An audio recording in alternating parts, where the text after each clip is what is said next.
Hello everyone. I'm sure people in India are extremely happy. India winning the World Cup yesterday, clinching a thriller and almost snatching the World Cup win from South Africa. South Africa were in a position where South Africa only needed 26 runs of 24 balls with 6 wickets in hand, and they set Klaasen batting, and it was like unbelievable how South Africa messed it up from there. But India really held their nerve in the important stages. Very good over from Bumrah, and then some tight bowling from Arshdeep as well, and that spectacular catch from Surya Yadav, which was probably the biggest moment of the day under the circumstances when David Miller hit that ball of Pandya that looked like was going for six. And Surya Yadav pulled off a stunning catch at the boundary, taking it in the air and throwing it back into the field and catching it second time. That was a brilliant piece of fielding, and considering the occasion, a World Cup finals and such a crunch situation where the World Cup was on the line. It has to be seen as one of the greatest catches in the history of cricket under the circumstances in a World Cup match. So well done to India. Congratulations to India for winning the World Cup after 13 years. Last time India won was 2011. And the first T20 World Cup, inaugural World Cup that India won, was also a thriller against Pakistan, which towards the end looked like Pakistan were going to win. And yesterday was the same. The pitch, obviously, even when I saw the pitch, I thought that it was going to be a very good batting wicket. And I was messaging friends and I said, it doesn't look like it's going to turn a lot. So I thought it was a good pitch for South Africa and that they had their chances. India lost quick wickets, Rohit Sharma getting out to a sweep shot, and Rishabh Pant probably playing an unnecessary sweep shot early on and just got top edge and got out to Quinton de Kock, and Surya Yadav also went for a big shot and got caught. And Klaasen's reaction after taking the catch showed how much it meant for South Africa, and South Africa were really in the match. It wasn't great balls that got the wicket, but it just happened, some loose shots, and Kohli really batted well. I was saying in my preview that you can never count Kohli out, and obviously he's a champion batsman and he can always play a big innings, and he probably would play a big innings in the finals, and that's exactly what he did. He started off extremely well. Janssen was very off yesterday. The first over that Janssen bowled, he bowled three juicy half volleys at Kohli, and Kohli accepted it with both hands and three fours. And then after all the wickets fell, Kohli went into his shell, which he rightly had to do as a senior batsman, wickets falling, and he batted long.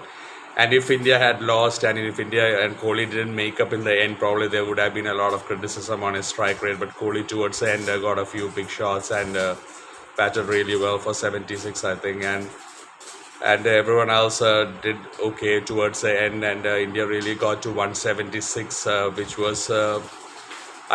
I thought was still a below par score, because that pitch was really, really good for batting. And India, if India hadn't lost those early wickets, India would have definitely got 200 plus.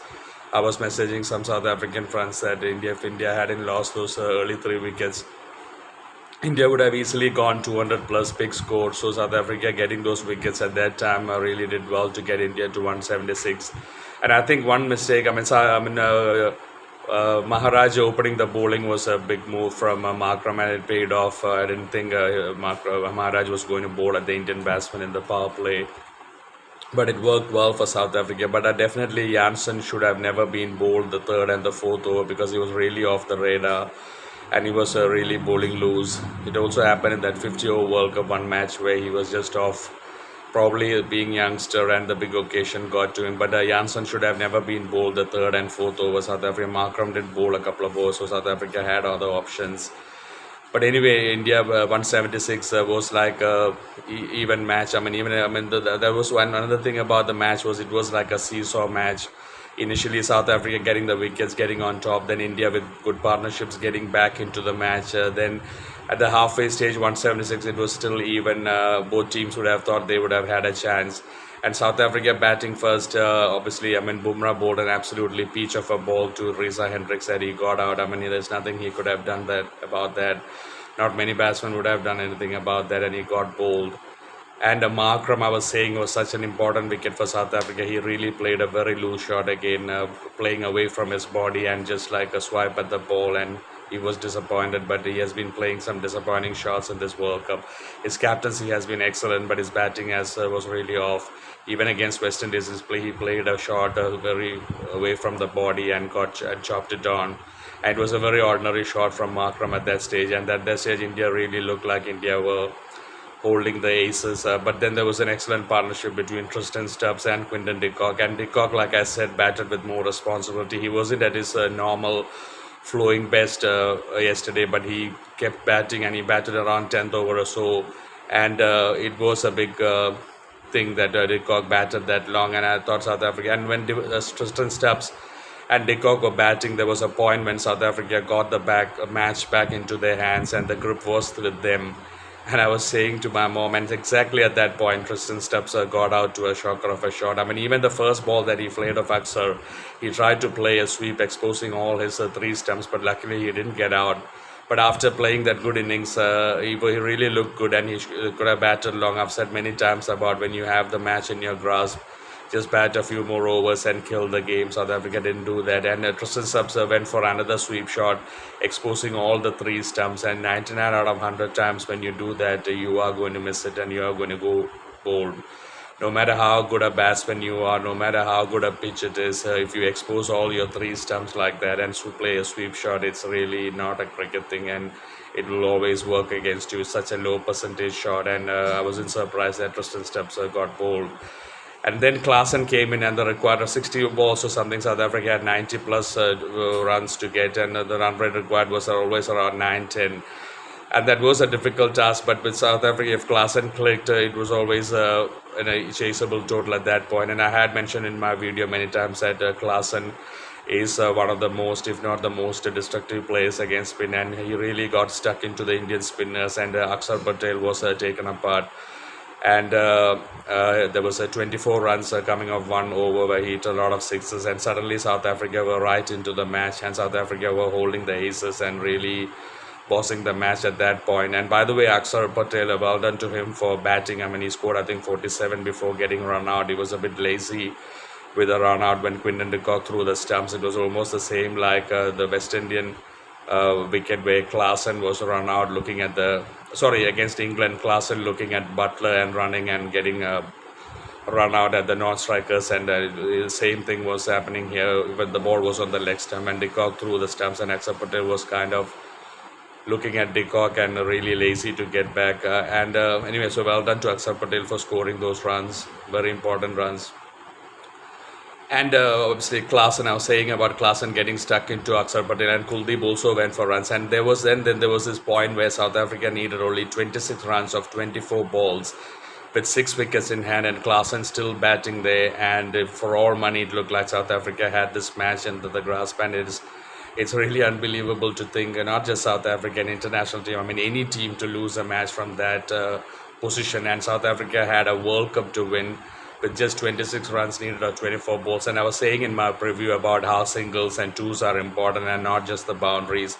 Bumrah bowled one good over, but in that 4 overs, Bumrah only had one more over to go. I mean, you could just take a few singles. And South Africa was just, I don't know, I'm not going to say much about it, but it was absolutely thoughtless batting. And South Africans will definitely know that they really messed up big time. There have been a lot of World Cups where South Africa have lost from winning positions. In 99 World Cup, only 1 run needed of 4 balls, but there was at least only 1 wicket left. But here, 24 balls, 26 runs, 6 wickets in hand. I mean, 99 out of 100 times, or I don't know, 100 out of 100 times the team batting should win. Maybe this is one of the 100 times that a team will lose. And that catch, and Klaasen, can't blame him. I mean, it was a very loose ball from Pandya outside off stump. He went for a cut shot and got an edge, and Pant took it, and then wicket started falling. I mean, Janssen, I was expecting him to get bowled of Bumrah, but I was thinking a Yorker because he's very tall and it's difficult to get down. But it was another good ball from Bumrah that pitched in and moved in and bowled him. And then there was obviously that huge moment when David Miller was caught on the boundary by Suryamar Yadav, and that really turned the match. And India really kept the nerve. The last 4 overs, Bumrah bowled a very good over, Ashri bowled a very good over, and the last over also Pandya kept his head. But India really holding their nerve and keeping their heads at the right moment, and South Africa definitely not doing that. I mean, South Africa would have thought 100 times they could have done this differently. So that is, but anyway, I was saying it would be an absolute cracking match, an amazing match, and it exactly was. I was also saying about Quinton de Kock's pickup shot that he loves playing and that he should be careful against Ashdeep, and that is exactly how he got out, and that was also a bit irresponsible because he had played a shot when the fine leg was in and he got a 4 runs, and then the fine leg was put back, and the very next ball he went for the shot and got caught there. So the few short selections, and it was definitely a World Cup that South Africa had in their grasp. It's kind of unbelievable how but anyway, well done to India. Congratulations to Team India. And for me, the greatest thing is the amazing turnaround in the Indian team. Before the World Cup, there were issues between Rohit Sharma and Pandya, and I thought it was really going to affect the Indian team. But the way Indian team has played in this World Cup, winning all matches, it shows it's a testimony to their professionalism. It was really professional that they kept all their personal issues aside and played as a team, and bringing out some excellent performances at crunch situations. So well done to India.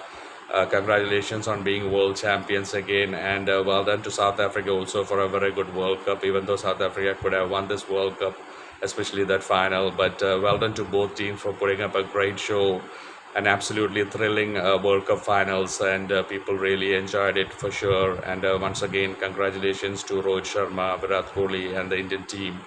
Both of them probably their last T20 World Cup, and they probably definitely deserved a World Cup. So well done to them. Well done to everyone in India. I'm sure people have been supporting India all the way and enjoy this World Cup win. And well done to South Africa as well. A word to them. Hope it takes them from strength to strength, and hopefully South Africa will play better in coming years. Thank you, everyone. Take care. God bless you.